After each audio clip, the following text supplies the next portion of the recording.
like we're our biggest critics. If anything, we down ourselves before anybody else can even get a chance to down us. Mm-hmm.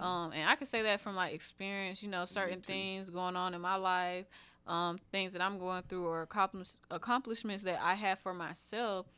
I find myself, like I was telling Reverend Pfeiffer that when he told me about the topic, I was telling him like, dang, that's crazy, because I kind of feel like I've been dealing with this um within myself, like not feeling like I'm good enough, or just not realizing like I am who I am, and being bold and standing proud into it, being my worst critic, like not talking down to myself worse than anybody has ever, but like just critiquing every little thing and nitpicking every little thing about myself. And that is, I feel like, a dangerous spot to be in, because it can lead you into depression, it can lead you to oppression, it just leads to other things, different avenues, giving up on yourself. So you got Mm-hmm. to stay positive. You got Yep. to know, like, I did this little thing at home where, like, I have sticky notes and I write positive things about myself or whatever, little thoughts that'll try to come to my mind. I write them and I have them, stuck on my little, my side, that I look at every morning when I wake up. That's the first thing I see, and it kind of helps me, because it lets me know, don't let these thoughts overtake me, because I'm bigger than what I'm thinking right now. Right. And like he said, like, if you have a goal in mind and you're like, dang, I'm never gonna get there. That's the point. That's the Right. point.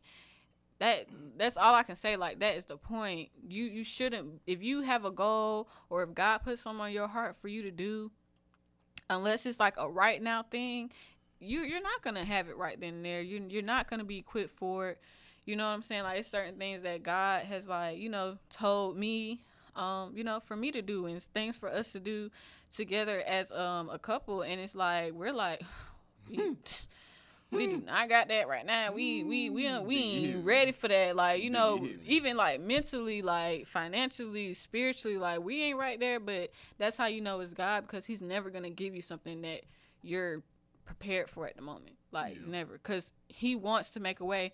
And I always say, like, do it to where I can say, like, it was nobody but God. Right. So I definitely feel that my inner me is my biggest enemy. You know what Yeah. I'm saying? Like, I'll critique myself before, and no, and I can't even say people could, like, I don't know anybody who would critique me, but like, openly, like, I don't know of any critiques that anyone has told me, but I know, like, I critique myself daily, and it's just Right.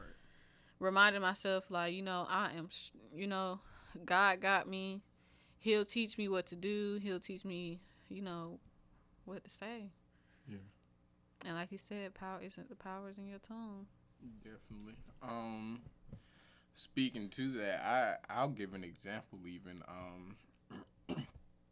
I've been preaching what feels like forever, and it's hard preaching. Preaching is hard work. But on a more serious note, I think one of the hardest parts about preaching is being your biggest critic, because God will give you a word, God will give you the words to say, and you're like, God, like, me, like, I'm the one you want to do that, like, that's a thought that crosses, as a preacher or a pastor or anything, like, that's a thought that crosses your mind, like, all the time. And then when you get up to do these things, or when you preach a sermon, or when you're even when you're praying, it's like, after you get done, you're like, yeah, that wasn't good enough.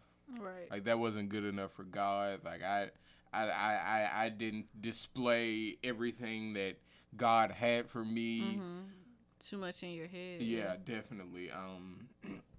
Like, after every time I preach, it's like, was it good? Like, did they enjoy it? Did I Mm-hmm. say something? Like, if you ever, like, hear me pray before I preach or before I do anything, every time, God probably tired of me saying it. Every time I say, I hope that something that is said will change someone's life. So Mm-hmm.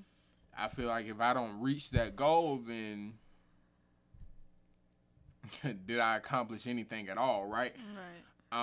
So being your biggest critic is like one of the hardest parts of doing this.